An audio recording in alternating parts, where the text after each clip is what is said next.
تعالیٰ علیہ وہ فرماتی ہے کہ جب میرے لال میرے شکم میں تشریف فرما ہوئے، جب میرے معین میرے حسن جب میرے شکم مبارک میں تھے، تو آپ جب میرے شکم مبارک میں آئے تو رات میں جب میں آرام کرتی، جب میں رات میں بستر پر لیٹتی یا رات کی تاریکی میں عبادت و ریاضت میں رہتی، تو میرے پیٹ کے اندر سے اللہ اللہ کی صدائیں آتی تھی، سبحان اللہ، اللہ اللہ کی صدائیں آتی تھی۔ اللہ اکبر، کتنی عظیم ہستی ہے سرکار خواجہ غریب نواز رضی اللہ تعالیٰ عنہ کی ذات، اور کتنے عظیم ہیں آپ فرماتی ہیں کہ میرے پیٹ کے اندر سے تسبیح تمہید کی آوازیں آیا کرتی تھی، جب میں ان چیزوں کو سنتی، اس آواز کو سنتی، اللہ علیہ سیدنا خواجہ معین الدین چشتی سنجری رضی اللہ تعالیٰ عنہ کی والدہ محترمہ فرماتی ہیں جب رات کی تاریکی ہوتی، میں عبادت میں ریاضت میں ہوتی، اللہ تعالیٰ کی عبادت میں رہتی، یا بستر پر لیٹتی، میرے پیٹ سے شکم مبارک سے میرے پیٹ سے اللہ اللہ کی آوازیں آیا کرتی تھی، میں گھبرا جاتی، عرض کرتی مولا یہ آواز کیسی ہے، یہ تسبیح و تہلیل کی آواز میرے پیٹ سے کیسے آ رہی ہے؟ اللہ تعالیٰ کے اس پر گزیدہ، اللہ تعالیٰ کے اس پیارے معین الدین کی شان کو دیکھو، اللہ کی بارگاہ سے غیب سے آواز آتی ہے، بی بی اور نور بی بی گھبرانے کی ضرورت نہیں ہے، اللہ تعالیٰ نے تجھے جو تجخت جگر عطا فرمایا ہے، تیرے پیٹ میں جو بچہ پل رہا ہے یہ کوئی عام بچہ نہیں ہے، یہ پیٹ میں رہ کر بھی ہمارا ذکر کر رہا ہے، اور جب اس کی ولادت ہوگی اس سے میرے دین کے پرچم اسلام کی سربلندی ہوگی، گھبرانے کی ضرورت نہیں ہے، یہ کوئی عام بچہ نہیں ہے، ان کا نام معین الدین ہوگا، ان کا نام حسن رکھنا معین الدین ہوگا، ان کا نام بڑا عظیم نام ہوگا۔ اللہ اللہ سیدنا معین الدین رضی اللہ تعالیٰ عنہ کی جب ولادت مبارکہ ہوئی، آپ کی والدہ محترمہ فرماتی ہے جب میرے بیٹے کی ولادت ہوئی تو صوبہ سنجر کے اندر، جس بستی کے اندر جب آپ کی ولادت ہوئی تو آپ کی والدہ محترمہ فرماتی ہے کہ جب میرے بیٹے کی ولادت ہوئی تو پورا گام نور کے ایک شعاع سے، نور کی ایک روشنی سے پورا گام روشن ہو چکا تھا۔ اللہ تعالیٰ نے آپ کی زندگی، اتنی اچھی زندگی اور آپ کو اتنا بڑا مقام عطا فرمایا، جب آپ بچپن سے آپ کی عمر تقریباً 14 یا 15 سال کی ہوئی، جب 14 یا 15 سال کی ہوئی تو آپ کے والد محترم اس دنیا سے چل بسے، اس سے پہلے آپ کے والد محترم اس دنیا سے چل بسے، آپ والد کی طرف سے یتیم ہو چکے تھے، اور جب آپ والد کی طرف سے یتیم ہو چکے تو یتیم ہونے کے بعد میں اب آپ کے والد نے جو ترکہ چھوڑا تھا، جو وراثت کا جو مال تھا، وہ یہ مال تھا کہ ایک چکی تھی آٹا پیسنے والی چکی تھی، اور آپ کی والد کی جو جائیداد تھی، جو ترکہ تھا، ایک باغ تھا، آپ اس باغ میں رہا کرتے تھے، اس کی پاسبانی کیا کرتے تھے، اس کی سچائی کیا کرتے تھے، اس کی دیکھ بھال کیا کرتے تھے، اور اپنی والدہ کے لیے اسی سے ضروریات کی چیزیں مہیا فرماتے تھے۔ دن گزرتے رہے، مہینے گزرتے رہے، سال گزرتی رہی، اور اللہ تعالیٰ نے آپ کو جو مقام عطا فرمانا تھا، جو علم معرفت، جو ایک ایسا علم تھا کہ جو آپ کو عطا فرمانا تھا، اللہ تعالیٰ کے محبوبوں میں سے، اللہ تعالیٰ کے کتب و ابدال میں سے ایک اللہ کا محبوب حضرت سیدنا ابراہیم قندوزی رحمۃ اللہ تعالیٰ علیہ باغ میں آئے۔ آنے کے بعد میں سرکار معین الدین چشتی رحمۃ اللہ تعالیٰ علیہ کی نظر ان کے اوپر پڑی، آپ دوڑ کر آئے، اور دوڑ کر جیسے ہی آئے آپ کو آپ کے اس ہاتھ مبارک کا، اس بزرگ کے، اس اللہ کے ولی کے ہاتھ کا بوسہ لیا، اور لینے کے بعد میں کہا کہ حضور آپ اس درخت کے نیچے چلیے، اس کا سایہ گھنا ہے، اس کا سایہ گہرا ہے، آپ وہاں تشریف رکھیے۔ اور جب وہاں تشریف رکھی اس بزرگ نے، سیدنا ابراہیم قندوزی رحمۃ اللہ تعالی علیہ نے، تو آپ نے عرض کی حضور میں آپ کے لیے اعلیٰ قسم کا پھل لے کر آتا ہوں۔ اللہ اکبر۔ سیدنا معین الدین چشتی سنجری رحمۃ اللہ تعالی علیہ جب اپنے باغ میں انگور کی بیل کے پاس پہنچے تو جو اعلیٰ قسم کا انگور کا خوشہ تھا اس کو توڑنے کے بعد میں اس اللہ کے محبوب کی بارگاہ میں لے کر آئے اور عرض کی حضور یہ میرے باغ کا، یہ غریب کے باغ کا، اس غریب کے باغ کا یہ مہمان نوازی ہے، آپ اسے تناول فرما لیجئے، آپ اسے کھا لیجئے۔ اللہ اللہ۔ سرکار سیدنا خواجہ غریب نواز رضی اللہ تعالیٰ عنہ نے آپ کی بارگاہ میں انگوروں کے خوشہ پیش فرمایا۔ آپ نے کھانا چاہ کھانے کے بعد میں جیسے ہی منہ میں رکھا طبیعت خوش ہو گئی۔ آپ کے اخلاق کو دیکھ کر لوگوں، آپ کے حسن اخلاق کو دیکھ کر لوگوں، آپ کی پیمان نوازی کو دیکھ کر لوگوں، اس بزرگ کی طبیعت خوش ہوئی، دل سے دعائیں نکلنے لگی۔ سفر میں جو بھی معاملات ہوتے، سفر میں جن ضروریات کی چیز ہوتی ہے، آپ کے پاس ایک تھیلا تھا، تھیلے میں سے ایک روٹی کا ٹکڑا نکالا، آپ نے اپنے منہ میں رکھا، اسے چبایا، چبانے کے بعد میں اسے سیدنا معین الدین چشتی سنجری رضی اللہ تعالیٰ عنہ کو عنایت کیا اور فرمایا بیٹا اسے کھا لو۔ سرکار خواجہ غریب نواز فرماتے لوگوں، جب میں نے اس روٹی کے ٹکڑے کو کھانا تھا اور میرے شکم میں اس روٹی کے ٹکڑے کو پہنچنا تھا، اللہ تعالیٰ نے میرے دل کے اندر سے دنیا کی محبت کو میرے پروردگار نے دور فرما دیا تھا۔ یہ ہوتی ہے ان کی نظر جو اللہ کے پیارے ہوتے ہیں۔ اور کسی نے اسی کا نقشہ بہت اچھے انداز میں کھینچا ہے کہ طیبہ سے منگائی جاتی ہے، سینوں میں بسائی جاتی ہے، طیبہ سے منگائی جاتی ہے، سینوں میں بسائی جاتی ہے، توحید کی میں پیالوں سے نہیں، توحید کی میں پیالوں سے نہیں، نظروں سے پلائی جاتی ہے، توحید کی میں پیالوں سے نہیں، نظروں سے پلائی جاتی ہے۔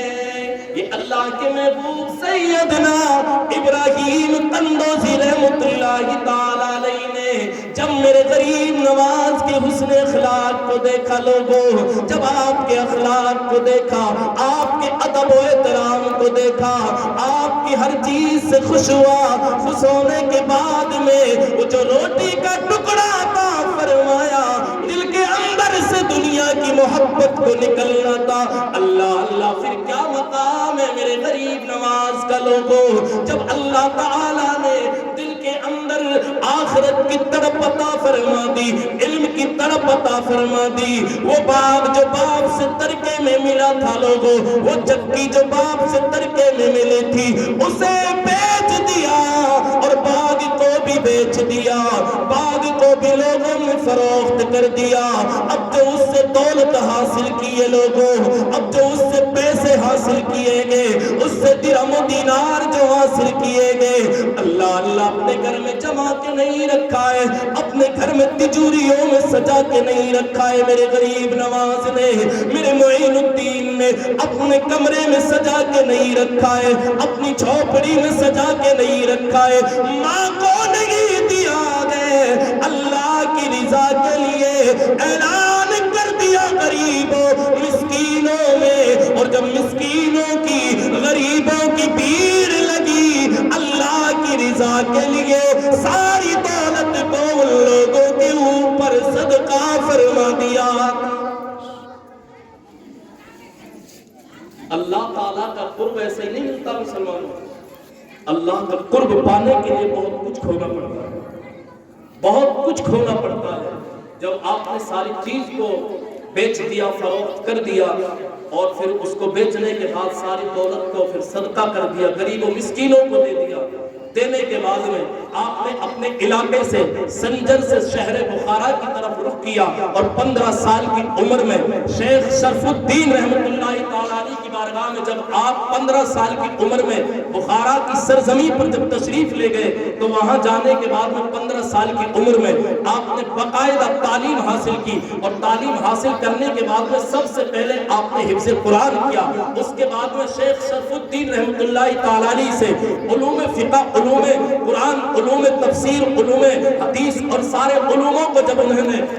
حاصل کیا، حاصل کرنے کے بعد میں جب عرصہ وہاں کچھ سال وہاں گزرے، اب آپ کے دل کے اندر ایک تڑپ اور پیدا ہوئی، کہا کہ یہ تو ایک ظاہری علم ہے، یہ تو ایک باظاہری علم ہے، جس سے میں دنیا کو، جس سے میں اسلام کو روشن کروں گا، جس سے لوگوں کو زکوٰۃ کے مسائل بتاؤں گا، جس سے لوگوں کے روزوں کے مسائل بتاؤں گا، جس سے لوگوں کے حج بیت اللہ کے مسائل بتاؤں گا، یہ تو وہ علم ہے۔ لیکن آپ ایک علم کی اور تلاش میں تھے مسلمانوں، ایک علم کی اور تلاش میں تھے۔ وہ علم کون سا ہے؟ آپ علم باطنی کی تلاش میں تھے، علم معرفت کی تلاش میں تھے، جو اللہ کے محبوبوں کی بارگاہ میں ملتا ہے۔ اللہ تعالیٰ جن کے اوپر خاص کرم فرماتا ہے ان کی بارگاہ سے ملتا ہے۔ آپ اپنے شیخ کی بارگاہ میں ایک شیخ کی تلاش میں تھے، ایک پیر کی تلاش میں تھے، ایک مرشد کی تلاش میں تھے۔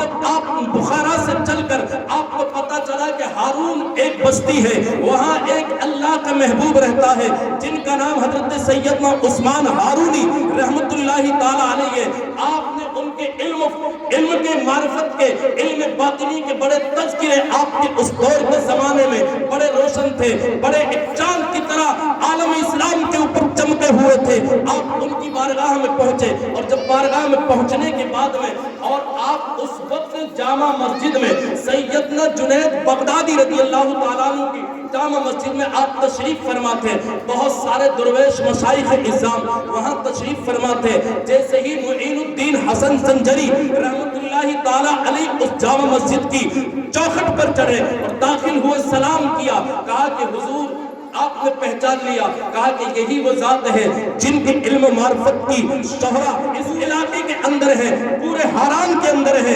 جن کی معرفت کا چرچا اللہ اکبر۔ آپ نے کہا حضور میں بخارا سے چل کر، سنگر سے چل کر بخارا آیا ہوں، اور بخارا سے المختصر چل کر میں آپ کی بارگاہ میں آیا ہوں، آپ سے میں مرید ہونا چاہتا ہوں، آپ کے ہاتھ پر میں بیعت ہونا چاہتا ہوں۔ اللہ اکبر۔ حضرت سیدنا عثمان ہارونی رحمت اللہ تعالیٰ علیہ نے کہا کہ پھر، کہا کہ حضور میں علم معرفت حاصل کرنا چاہتا ہوں، کہا کہ بیٹا بعد میں بیعت کروں گا، پہلے میرے شرائط ہے کچھ، ان کو اپناؤ، ان کو اپناؤ۔ اپنانے کے بعد آپ نے جب کہا کہ بیٹا جاؤ وضو فرما، وضو فرمانے کے بعد میں 2 رکعت نفل نماز ادا کرو، اس کے بعد میں قرآن مقدس کی تلاوت کرو، سورہ بقرہ پڑھو، پوری سورہ بقرہ پڑھ لو، پھر نبی کی بارگاہ میں 21 مرتبہ، امام الانبیاء کی بارگاہ میں 21 مرتبہ درود و سلام پڑھو، اس کے بعد میں میری بارگاہ میں آئے، پھر جو میں بتاؤں اس پر عمل کرنا ہے۔ سرکار خواجہ غریب نواز رضی اللہ تعالیٰ نے جو بتایا وہ سارا عمل کیے، عمل کرنے کے بعد میں آئے، کہا کہ حضور میں آتے، کہا کہ 1000 مرتبہ اور امام الانبیاء کی بارگاہ میں درود و سلام پڑھا، پھر 1000 مرتبہ پھر امام الانبیاء کی بارگاہ میں درود و سلام پڑھا، الصلاۃ والسلام علیک یا رسول اللہ۔ آج کا طریقہ نہیں ہے، میرے معین الدین نے 800 صدیوں سال پہلے میرے نبی علیہ السلام کی بارگاہ میں ادب و احترام کے ساتھ میں ان کی بارگاہ میں درود السلام کا ہدیہ نچھاور پیش فرمایا، اور جب نبی کی بارگاہ میں درود السلام پڑھا تو میرے رب نے انہیں مقام کتنا عطا فرمایا، وہ سنیے، ایمان تازہ ہوگا مسلمانوں۔ آج ہم درود و سلام سے بھاگتے ہیں، آج درود و سلام کے اوپر ہم اعتراضات کرتے ہیں۔ اس نبی کی بارگاہ میں پڑھ کر تو دیکھو، میرے معین الدین کے طریقے پر چل کر تو دیکھو، خواجہ غریب نواز کی زندگی کو اپنا کر تو دیکھو، ان کے ظاہر کو نہ دیکھو، ان کے مزار کے صرف وہاں دنیا کو جانے والوں کو نہ دیکھو، وہاں دیکھو کہ ان کی زندگی کیسی ہے، ان کی سیرت کیسی ہے، ان کا طریقہ کیا ہے، ان کا صراط مستقیم پر چلنا کتنے مضبوطائی سے تھا، انہوں نے اسلام کی خاطر کیسی مشقتیں اٹھائی تھی، کیسی پریشانیاں برداشت کی تھی، چل کر تو دیکھیے ان کے طریقے پر، پھر اللہ تعالیٰ کیا کیا عطا فرماتا ہے۔ اللہ اکبر، 1000 مرتبہ درود و سلام امام الانبیاء کی بارگاہ میں پڑھا، امام الانبیاء کی بارگاہ میں جب 1000 مرتبہ درود و سلام پڑھا، پڑھنے کے بعد میں اپنے پیر کی بارگاہ میں سیدنا عثمان ہارونی رضی اللہ تعالیٰ عنہ کی بارگاہ میں آئے، خواجہ عثمان ہارونی کی بارگاہ میں جب آئے، کہا کہ حضور وظیفہ پورا کر لیا ہے، کہا کہ بیٹا قریب آؤ، قریب آؤ۔ اللہ اللہ میرے سیدنا خواجہ غریب نواز رضی اللہ تعالیٰ عنہ جب آپ اپنے پیر کی بارگاہ میں حاضر ہوئے لوگوں، میرے خواجہ عثمان ہارونی رضی اللہ تعالیٰ عنہ نے ارشاد فرمایا، بیٹا سر اٹھاؤ، آسمان کی طرف نظر کرو، کہاں تک تمہاری نظریں کام کرتی ہے، کیا کیا تم دیکھتے ہو، کس کس چیز کا ملاحظہ کرتے ہو۔ اللہ اکبر لوگوں، میرے خواجہ غریب نواز رضی اللہ تعالیٰ عنہ نے لوگوں جب اپنی نورانی آنکھوں کو آسمانوں کی طرف بلند کیا، اپنی نظروں کو آسمان کی طرف اٹھایا لوگوں، اللہ اکبر، خواجہ عثمان ہارونی نے ارشاد فرمایا، بیٹا کیا کیا دیکھ رہے ہو۔ اللہ اکبر لوگوں، جو میرے خواجہ غریب نواز نے ذکر فرمایا، کہا کہ حضور اب ان نظروں سے جو دیکھ رہا ہوں، عرش اعظم کو بھی دیکھ رہا ہوں، عرش اعظم کو دیکھ رہا ہوں۔ کہا کہ بیٹا زمین کی طرف دیکھو، نظریں نیچی لاؤ، زمین میں گاڑ کر دیکھو، زمین کی طرف نظر جھکا کر دیکھو۔ جب میرے معین الدین نے اپنی نظروں کو زمین کی طرف گاڑا، خواجہ عثمان ہارونی نے پھر سوال کیا، بیٹا کہاں کہاں دیکھ رہے ہو؟ کہا کہ حضور میری نظریں تیتسرا کو دیکھ رہی ہیں۔ سبحان اللہ، سبحان اللہ، کیا بات ہے۔ آپ نے پھر بھی بیعت نہیں فرمائی، کہا کہ ابھی نہیں، کہا کہ حضور اب تو بیعت فرما لیں، کہا کہ بیٹا ابھی نہیں، کہا کہ پھر، کہا کہ ابھی امام الانبیاء صلی اللہ علیہ وسلم کی بارگاہ میں 1000 مرتبہ اور دن اور رات میں مجاہدے کرو، عبادتیں کرو، اللہ تعالیٰ کی بارگاہ میں رات دن عبادت کر۔ جب آپ نے مجاہدے، ریاضتیں، عبادتیں اللہ تعالیٰ کی بارگاہ میں کی اور امام الانبیاء کی بارگاہ میں جب 1000 مرتبہ درود و سلام پڑھا، اللہ اللہ، ادھر وظیفے پورے ہو گئے، رات بھی گزر گئی، دن بھی گزر گیا، وقت پر سیدنا خواجہ عثمان ہارونی رضی اللہ تعالیٰ عنہ کی بارگاہ میں پہنچے، عرض کی حضور میرے لیے کیا حکم ہے؟ کہا کہ بیٹا قریب آ جاؤ معین الدین، اب قریب آ جاؤ۔ اللہ اللہ، خواجہ عثمان ہارونی نے ارشاد فرمایا، بیٹا آسمانوں کی طرف دیکھ، تجھے کیا کیا نظر آتا ہے، کیا کیا تم دیکھ پاتے ہو؟ خواجہ غریب نواز فرماتے ہیں، لوگوں جب میں نے اپنی نظروں کو آسمانوں کی طرف اٹھایا، اب عرش اعظم سے بھی ادھر دیکھ رہا ہوں، اب عرش اعظم سے بھی ادھر دیکھ رہا ہوں، عظمت کے پردوں سے بھی ادھر دیکھ رہا ہوں۔ اب دیکھی بیٹا کیا کیا دیکھ رہے ہو؟ کہا کہ اے خواجہ عثمان ہارونی، حضور اب میں عرش اعظم سے بھی اوپر دیکھ رہا ہوں۔ کہا کہ بیٹا نظر نیچی لے کر آؤ، ادھر نظر نیچی کی تو کہا کہ زمین کی طرف دیکھو۔ جب آپ نے زمین کی طرف دیکھا لوگوں، خواجہ عثمان ہارونی نے ارشاد فرمایا، بیٹا کیا کیا نظر آ رہا ہے؟ آپ نے کہا